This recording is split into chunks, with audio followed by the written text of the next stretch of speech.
thông tin gì từ thành phần hay hạn sử dụng và được bán theo cân.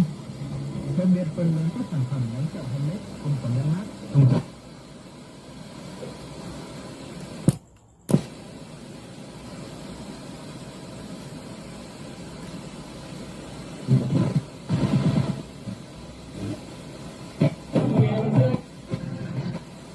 Ảnh nhất không ạ? Em nghĩ là chắc là cũng phải có chị ạ. Khi mình chụp rất nhiều những bức ảnh thì cũng phải có một vài bức là lấy chụp cảm thấy là rất là đẹp, rất là đẹp không ạ? Nhất là những cái bức mà nó đến một cách rất là bất ngờ, mình không thể xác định được. Dạ. Em chụp được vô trường người ta cách chụp cả tuần. Cái này là nó có trong rất là ngoài na ở trên biển bật lên.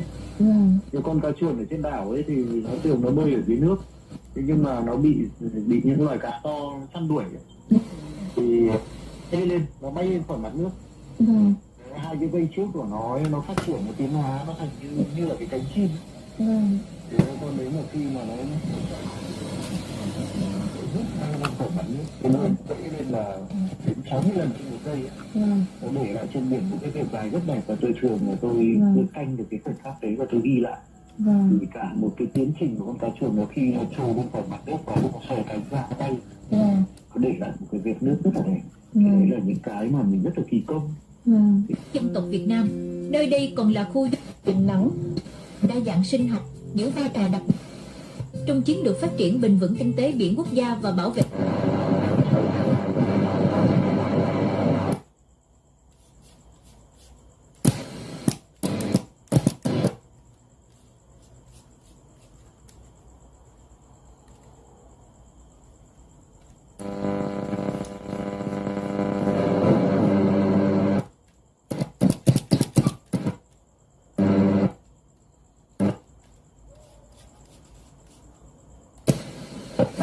cùng trải nghiệm với tôi.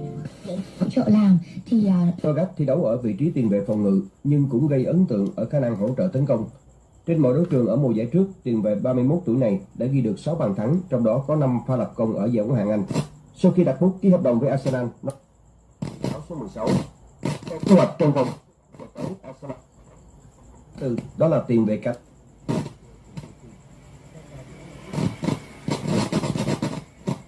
Chung với The Blue, mức phí chuyển nhượng của thương vụ này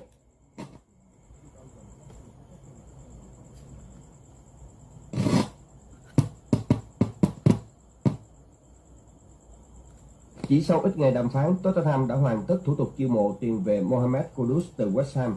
Chi tiết của hợp đồng không được Spurs.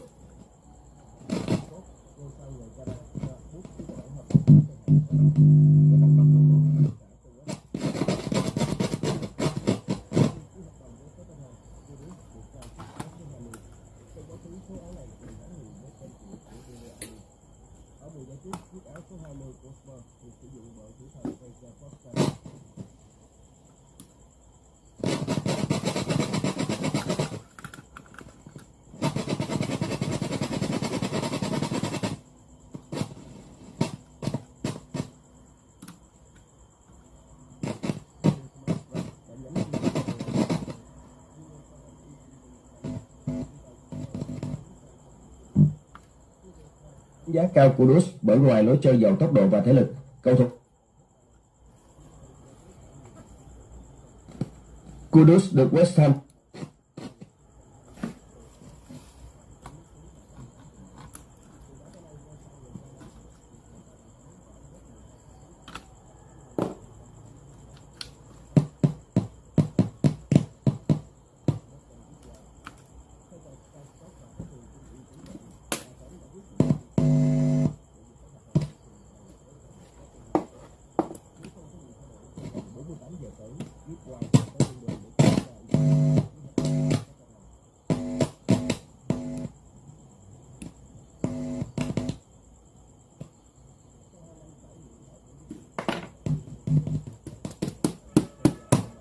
câu lạc bộ Fiorentina. Trong thông báo trên trang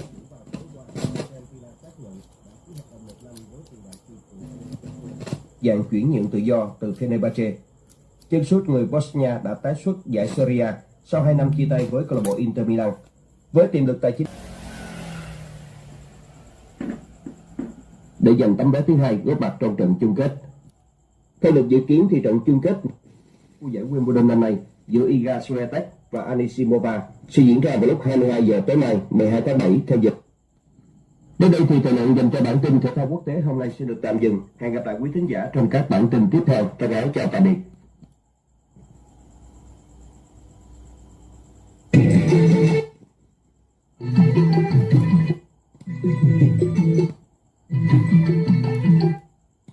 Cắm mặt vị trí phía sạc này. Cam mặt vị trí phía sạc này.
Còn đoạn tôi xin chỉnh lại đó. Vâng, bác vừa nói là đây là dân ca đặc biệt của Minh Hóa, tên lần làn điệu là gì nhỉ bác nhỉ?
về các hướng luôn. Nên là các xe ô tô tại khu vực này chúng ta di chuyển nhớ là chậm chậm thôi ha, để có thể quan sát các xe máy ạ. Dạ.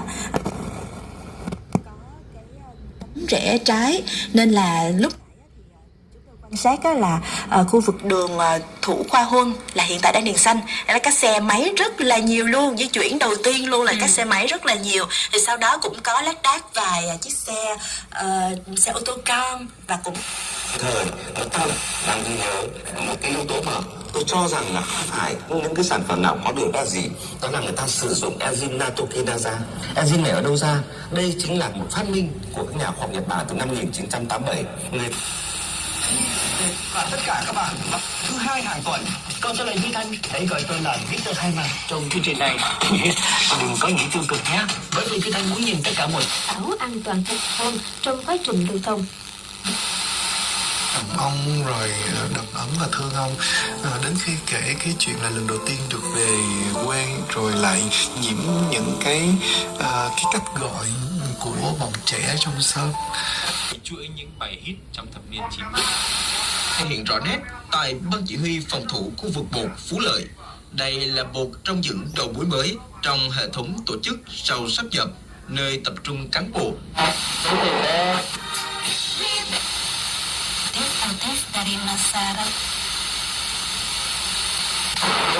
Nhiệm vụ được giao, dù thời gian gấp rút nhưng